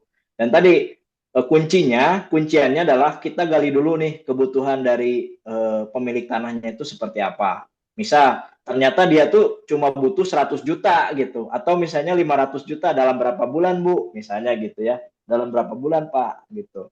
Nah, saya tuh dulu ya, Mas ini sedikit cerita gitu ya, ini konyol juga sih, tapi ya alhamdulillah gitu ya, masih diselamatkan sama Allah gitu ya, kejual unitnya gitu kan. Itu 800 juta, saya harus menyelesaikan dalam jangka waktu 3 bulan gitu. Itu pas mau COVID lagi, kita pas COVID lagi gitu kan, itu terjadinya tuh gitu ya, pas udah di-link 2 bulan kemudian COVID. Tapi ya tadi qadarullah-nya di di bulan kedua itu ada transaksi penjualan cash gitu, 2 unit senilai total 900 juta kayak gitu. Dan yang 500 jutanya udah blast gitu ya, kasihin ke pemilik tanah gitu kan, karena dia emang kebutuhannya tadi buat berobat istrinya seperti itu gitu. Nah 500 juta alhamdulillah, nah kan saya masih ada sisa unit 4 unit tuh ya gitu kan. Nah itu kan kita ada untungnya itu ya, dari 6 unit itu 2 unit lah Mas gitu ya. Secara ininya alhamdulillah saya dapat bersih itu 800 juta juga gitu dari 4 unit itu gitu ya. Jadi 1 unitnya kurang lebih di 150 sampai 200 jutaan lah, karena kan tadi ya ada 2 macam tipe juga yang saya jual, ada yang 1 lantai, ada yang 2 lantai. Seperti itu Bu, mudah-mudahan dapat membantu ya untuk proses negosiasinya ke pemilik tanah seperti apa. Terus tadi yang terakhir adalah pertanyaan zona ya, zona apakah bisa ditentukan? Nah sekarang mah bisa Bu, jadi lebih gampang gitu ya. Ibu download ataupun Ibu buka di aplikasi Bumi ATR BPN. Nah, itu bisa dimasukkan aja nomor sertifikat ya. Nomor sertifikat nanti akan keluar tuh bahwa zona di situ tuh zona kuning atau coklat atau hijau atau apa gitu ya. Nah, di situ itu mungkin informasi yang bisa Ibu akses secara gampang ya sekarang gitu ya di website. Mangga begitu Mas. Mungkin bisa membantu mudah-mudahan. Ya, Ibu atau Pak Enggar semoga menjawab ya. Oh, ada Pak Tarwiyatno mau komunikasi langsung Pak. Bapak? Oh, Belum. Oh enggak. Permisi Mas. Dengan Pak Rizaldi Pilhak? Ya, ini saya mau tanya, untuk first step masuk ke bisnis properti itu lebih baik rumahan yang ada beberapa, 4 biji gitu, atau cukup 1 dulu bangunan rumah itu dijual, apa langsung 4 gitu? Lebih baik yang mana dan kenapa? Baik begitu aja sih pertanyaannya. Oke, Awal-awal. siap. Untuk awal-awal betul Mas, kalau bagi saya sih ya yang penting tadi ya, pertama stepnya dulu yang betul gitu ya, dijalankan kayak gitu, step by stepnya. Dan sebetulnya mah mau banyak mau sedikit stepnya mah sama gitu ya. yang harus kita cross check di awal sertifikat gitu kan, legalitas gitu ya. Cuman memang kalau misalnya 2 ataupun misalnya 4 unit itu nggak perlu perizinan resmi, dalam artian tadi ya, kalau sampai harus bikin set plan, pengesahan set plan nggak perlu gitu Mas. Jadi cukup dengan misalnya izin sampai kecamatan misalnya gitu, seperti itu kan. Itu regulasinya lebih apa namanya, lebih simpel. Nah, gitulah bisa dibilang. Gitu Mas Rizaldi, gitu. Saya sarankan sih kalau misalnya memang benar-benar pemula, ya dari yang kecil-kecil aja dulu Mas, seperti itu. Supaya pengelolaan risikonya tadi gitu. Saya dulu awal-awal proyek itu sampai saya yang jualan gitu ya. Saya yang apa namanya ngehandle konsumen gitu kan. Saya yang iklan gitu. Pokoknya mah blast lah gitu ya. CEO itu adalah Chief Operating Officer. Iya, iya, iya. Tapi akhirnya semua jadi paham ya, Mas. Karena pertama jalanin sendiri sebagai pondasi ya. Nah, itu teh Mas, alhamdulillah seperti itu. Jadi nggak ditipu orang lah. Iya, iya. Oh iya Mas, sama mau tanya itu awal mula ngerintis itu berapa bulan waktunya pembuatan apa dan berapa unit? Mhm. Itu waktunya berapa lama, lakunya berapa lama juga itu kira-kira gimana ya Mas detailnya? Boleh tahu nggak ya? Ya, Kasih. kalau saya flashback ke awal lagi Mas, sebetulnya saya peliperan ya di awal. Ada 2 sampai 6 unit lah gitu ya. Dan itu beda-beda tempat gitu ya. Itu saya peliperan. Jadi saya punya dunungan, dalam artian kalau dunungan bahasa Indonesianya apa ya kalau orang Jawa itu? Ya kayak ya kita punya atasan ya dulu ya misalnya gitu ya, seperti itu gitu. Dan dia memang developer gitu ya. Ada beberapa lahan yang memang belum dibangun gitu ya. Nah, kita sebagai konstruksinya awalan mah kayak gitu kan. Nah, kita nge-flipper dari situ gitu ya. Dari misalnya atasan kita ataupun pimpinan kita tuh sok deh cena beli tanahnya lah cuma 2 juta. Nah, saya up jadi 2,5 juta gitu. Kemudian ada selisih dari konstruksinya misalnya gitu.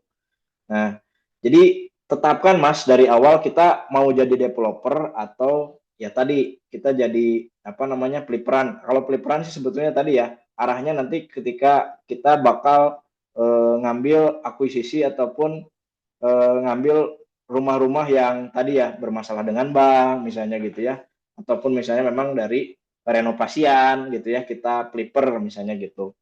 Nah itu kita tetapkan dulu nih tujuan kita tuh pengen goals besarnya tuh mau jadi apa gitu, gitu Mas Reza gitu. Mas Reza terjawab ya, Mas Reza. Oke Mas, Siap, baik, makasih. Oke. siap. eh Kemudian kita kasih kesempatan yang dari chat, Mas Dede. Kalau untuk PPN Oke. 12% dikenakan rumah harga berapa? PPN apa masih 12 sekarang, Mas? Apa 11? Atau Oh iya, oh. udah 12 Mas, ya. Hmm. Jadi intinya kalau PPN itu gini, PPN itu kan badan ya. Kalau misalnya memang masih pribadian itu nggak bakal kena PPN gitu. Makanya tadi ya sebetulnya bisa disiasati sih. Ya dalam tanda kutip ya kita tuh tetap kita bayar pajak kan, kayak misalnya BPHTB gitu ya, itu mah ada hal yang wajib gitu ya. Cuman ya tadi ketika PPN itu adalah ketika badan ya, yang dalam artian tadi misalnya izin di awal itu proyek itu adalah atas nama PT. Nah, itu harus disertakan ke PPN yang ada di dalam itu. Hmm. Nambahin Karena kalau kan ini, Mas. pastinya itu akad dengan bank ya. Oke. Kalau misalkan omsetnya lebih dari 4,8 walaupun pribadi, itu nanti tetap kena PPN ya, Mas, potensi? PKP, PKP, ya PKP Mas, PKP. Hmm. Ya, makanya makanya disiasatinya tadi ya kita harus ngejaga ketat gitu ya si rekening itu jangan sampai setahunnya itu lebih dari 4,8 betul kayak Iya, gitu. iya, iya, iya. Jadi perlu tax planning juga ya, biar nggak Yes, kena. nah itu kuncinya. Ada satu pertanyaan lagi sebelum ini udah jam 21.25, jadi satu pertanyaan lagi mungkin. Mohon izin Pak, siap Oh, ye, dari Supri. Pak Slamet, monggo Pak. Ya, ya mohon izin untuk menyampaikan pertanyaan. Sangat Iya, Pak. tertarik dengan uraian Kang Dede ini tadi. Mulai dari Alhamdulillah. awal mungkin tadi termasuk juga desain-desainnya yang cukup menarik, termasuk juga interiornya yang memang luar biasa. Selama berapa ya, 5 tahun ya, sudah 7 proyek. Ya. Ini saya pikir luar biasa, cukup menarik. Kami sudah, ya kalau belajar kita juga sudah ikut belajar, terus kebetulan latar belakangnya kami pun mungkin hampir sama itu tadi, peliperan, tapi sepertinya peliperannya ya belum sukses juga gitu. Nah, terus ya kami terus ikut belajar termasuk juga di Sentolo dan teman-teman yang lain juga di tempat lain. Nah ini, tapi untuk memulai ini Mas, Kang Didik, untuk memulainya ini kok rasanya kalau dari Kang Dede sendiri itu, apakah kan banyak juga yang disarankan untuk bisa nempel sama yang senior-senior yang sudah punya pengalaman malang melintang di properti, ya, suruh nempel dulu. Nah, tapi kalau untuk pengalaman Kang Dede ini tadi, apakah setelah belajar, setelah kita memang juga memiliki keilmuan tadi, apakah langsung mempraktekkan itu sendiri? Atau dulu didampingi atau istilahnya ya nempel dulu ke developer besar gitu, Kang Dede. Mohon arahan. Ya. Siap. Izin Pak Slamet menjawab ya. Terima kasih atas pertanyaannya. Kalau saya langsung Pak, jadi dari ilmunya Pak Bambang itu memang saya langsung praktekkan gitu ya, khususnya dalam hal negosiasi dan eksekusi lahan gitu, dan tanpa didomplengi dengan developer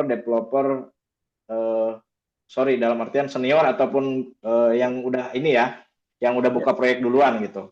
Jadi dalam hal penentuan keputusan itu saya tunggal Pak, kayak gitu di awal gitu. Jadi ya intinya tadi perlu ya kalaupun misalnya resiko gagalnya tinggi gitu ya, tapi tadi ketika misalnya kita sukses ataupun kita beres proyek gitu ya, itu satu kegembiraan tersendiri sih Pak gitu ya, gitu. Ditambah tadi ya kita alhamdulillah saya juga sangat bersyukur gitu ya ditemenin istri yang memang dalam artian teh bisa dibilang dari minus Pak gitu ya, saya awalnya gitu ya gitu.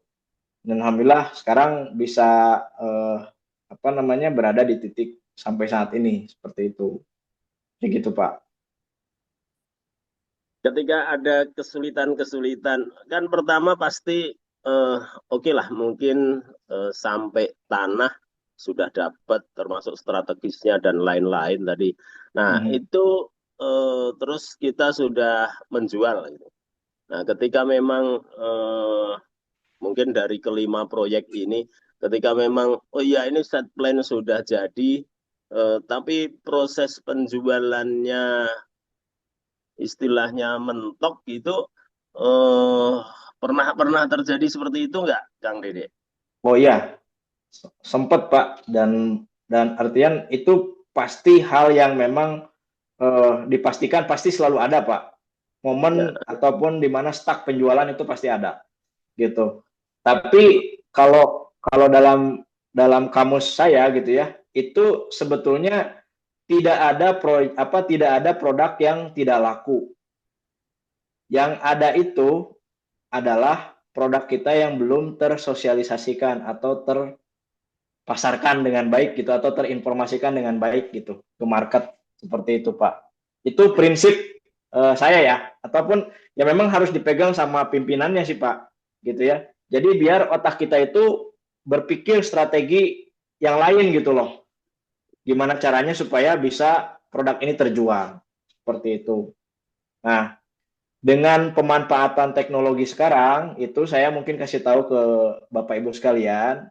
Jadi di proyek saya pun itu kurang lebih 90% ya itu terjual lewat online gitu. Sisanya tadi ya mungkin ada keberuntungan dari misalnya dia lihat baliho ataupun lihat apa namanya banner kita gitu ya. Seperti itu. Tapi saya lakukan gitu ya untuk yang strategi pemasaran baik itu online ataupun offline gitu. Karena ya tadi ya rezeki mah kita nggak ada yang tahu ya Pak ya lewat mana gitu kan penjualan itu akan terjadi seperti itu. Iya, iya. Pak. Kalau mohon maaf, mungkin kalau online-nya ini melalui media apa saja, Kang Dede? Ya Pak, siap. Kalau untuk online ya sekarang kan masih ada ya marketplace gitu ya. Ya, Kemudian ada Facebook Marketplace yang tidak berbayar. Kemudian ada TikTok gitu ya. Itu TikTok Pak. Sekarang lagi in Pak. Sejauh ini saya 2 unit penjualan itu juga dari TikTok Pak. Dari live TikTok tim saya. Seperti itu. Kayak gitu Pak. Dan mungkin untuk itu mayoritas terjual dengan cash tadi ya Pak? Alhamdulillah Pak. Ya, jadi kalau misalnya secara report apa namanya proyek gitu ya, terlebih mungkin untuk yang sekarang itu hampir 85% itu cash-cashan, Luar sisanya biasa. KPR, ya seperti itu Pak, gitu. Dan saya pun gini Pak, mungkin ini salah satu strategi juga ya Pak ya, untuk sekarang di mana market kita lagi lesu gitu ya, market Ya. properti, itu harus ada fleksibilitas pembayaran gitu. Makanya cash is king Pak kalau dalam ilmu properti itu gitu. Jadi jangan sampai cashnya kosong gitu ya. Dalam artian tadi ketika misalnya tidak ada penjualan ya bahaya gitu ya, nggak ada progres di lapangan bisa-bisa dibilang proyek kita mangkrak kayak gitu. Ya. Kemudian yang kedua ya tadi kita fleksibilitas pembayarannya tadi misalnya bisa cicil ke developer misalnya maksimal berapa tahun gitu ya. Kita juga ngelihat juga nih geliat dari market sekarang itu kan rata-rata kalau DP-nya gede juga nggak bakal mau gitu ya, nggak pada mau ngambil dulu misalnya gitu kan. Itu kan perlu ada inovasi-inovasi dalam strategi pemasaran seperti itu. Ini Termasuk memanjakan agen juga penting sih Pak, memanjakan agen gitu ya, kayak misalnya dibonusin apa gitu ya, cashback gitu, iya. Tapi promosinya untuk bisa mendapatkan konsumen yang cash ini termasuk luar biasa nih Pak. Mungkin bisa dibagi ini ya, di sharing pengetahuannya atau pengalamannya. Siapa? Kalau yang konsumen yang cash itu rata-rata kita ada edifikasi dulu sih Pak, betul. Jadi di awal juga kita kasih apa namanya perbandingan ya, ketika misalnya ngambil cash tahap ataupun KPR. Jadi biasanya kalau saya di proyek itu memberikan arahan kepada marketing itu tolong dibedakan harga cash dengan harga KPR gitu. Minimal 50 juta mah beda Pak. Kayak gitu. Kan lumayan kan seperti itu. Gitu. Siap. Terima kasih Kang Dede, luar biasa. Sama-sama Pak Slamet. Ya. Pak Slamet. Mas Dede, sepertinya memang waktu jua Mas, karena jam 21.34, karena dari 6 pengelompokan tadi, satu pengelompokan itu biasanya sudah satu sesi sendiri bahkan berhari-hari gitu.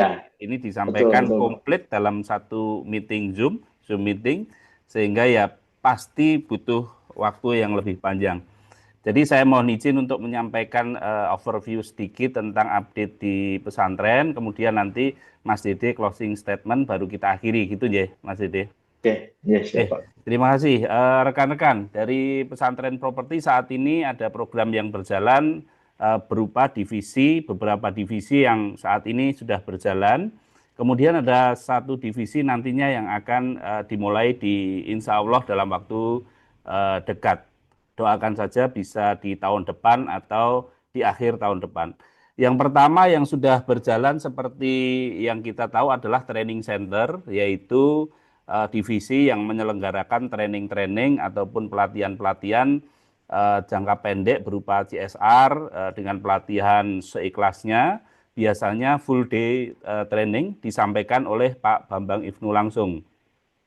Kemudian ada potongan-potongan lagi berupa 2 hari pelatihan, kemudian ada juga 3 hari pelatihan. Tetapi Pak Bambang menyadari bahwa pelatihan-pelatihan yang pendek itu bisa menjadi bumerang bagi rekan-rekan yang belajar ke depannya. Sehingga beliau memutuskan untuk merangkum satu pelatihan yang seperti Mas Didi ikuti, yaitu 1 tahun dengan penyempurnaan ilmu yang saat ini sedang berlangsung. Karena dalam keadaan ombak besar biasanya ilmunya muncul ilmu-ilmu yang luar biasa. Itu ya. Jadi dalam waktu dekat kami akan melaunching program yang cukup panjang, yaitu 18 bulan mukim. Jadi tidak untuk semua, tetapi semoga masih ada beberapa yang niat ingin menjadi pengusaha developer properti yang serius bisa mengikuti, karena yang tadi 6 tadi juga pasti dipelajari di situ lebih detail lagi dengan skema-skema, termasuk yang tadi menanyakan berkenaan dengan mentor, apakah pendampingan dan segala macam, ya, itu akan dikupas di situ. Kemudian divisi yang kedua adalah divisi SMA.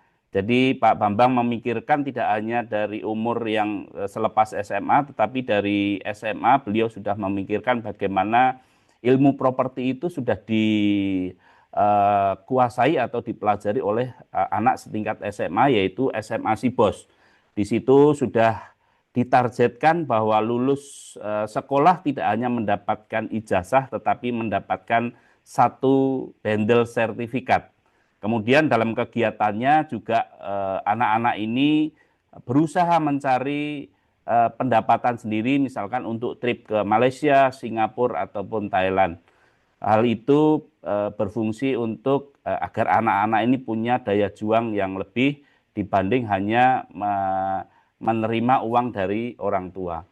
Kemudian ada divisi yang lain, yaitu divisi 369 manajemen, yaitu divisi yang mengurusi pembangunan maupun developer tapi tingkatannya klaster. Kalau untuk kawasan sudah dihandle namanya D6. Seperti proyek-proyek yang masih berjalan, seperti yang ada di Cilacap ada 5 lokasi, di Wonogiri, kemudian masih penjajakan di Sangatta maupun Tenggarong, adapun juga di Magetan. Alhamdulillah sampai saat ini proyek-proyek itu berjalan dengan baik. Kemudian ada divisi yang direncanakan saat ini masih dalam penyusunan silabus, yaitu berkenaan dengan high risk building dan mining. Setingkat D4 itu masih digodok dengan profesor-profesor yang ada di UGM. Kami mohon doa restunya agar segera berlanjut, karena kita tahu bahwa landed house dalam waktu yang tertentu pasti akan mulai sulit karena terbatasnya tanah, lahan. Saya pikir itu penyampaian dari pesantren, semoga bisa menambah wawasan dan update tentang pesantren. Kita doakan juga proyek semua yang di Mas Dede bisa lancar, menjadi berkah, halalan dan thayyiban gitu ya. Termasuk kita doakan perjalanan Pak Bambang yang ada di Taiwan bisa membuka kunci-kunci yang lain. Semoga itu malam ini. Untuk yang terakhir, monggo Mas Didi untuk closing statement bagi Zoom meeting malam ini. Monggo, Mas. Ya, oke. Setiap orang itu pasti punya jatah kegagalan. Maka habiskanlah jatah kegagalan tersebut ya secara lebih cepat lebih baik lah, intinya mah gitu ya. Jadi saya berada di titik saat ini juga itu enggak melulu sukses gitu ya, tapi ada proses kegagalan yang tadi dari kegagalan itu kita belajar, dari kegagalan itu kita bangkit, dari kegagalan itu kita memperbaiki lagi, seperti itu. Jadi teruslah berproses untuk menjadi pribadi yang lebih baik, untuk menjadi pribadi yang lebih jujur, dan untuk menjadi lebih pribadi yang lebih bermanfaat lagi. Terima kasih. Assalamualaikum warahmatullahi wabarakatuh. Waalaikumsalam warahmatullahi wabarakatuh. Demikian rangkaian Zoom meeting malam ini. Bagi yang masih butuh informasi, kami cantumkan nomor di chat, bisa japri ya. Terakhir, akhir kalam, Assalamualaikum warahmatullahi wabarakatuh. Terima kasih semua. Waalaikumsalam. Terima kasih, Mas. Ya, Waalaikumsalam warahmatullahi wabarakatuh. Sehat sadayana. Nuhun.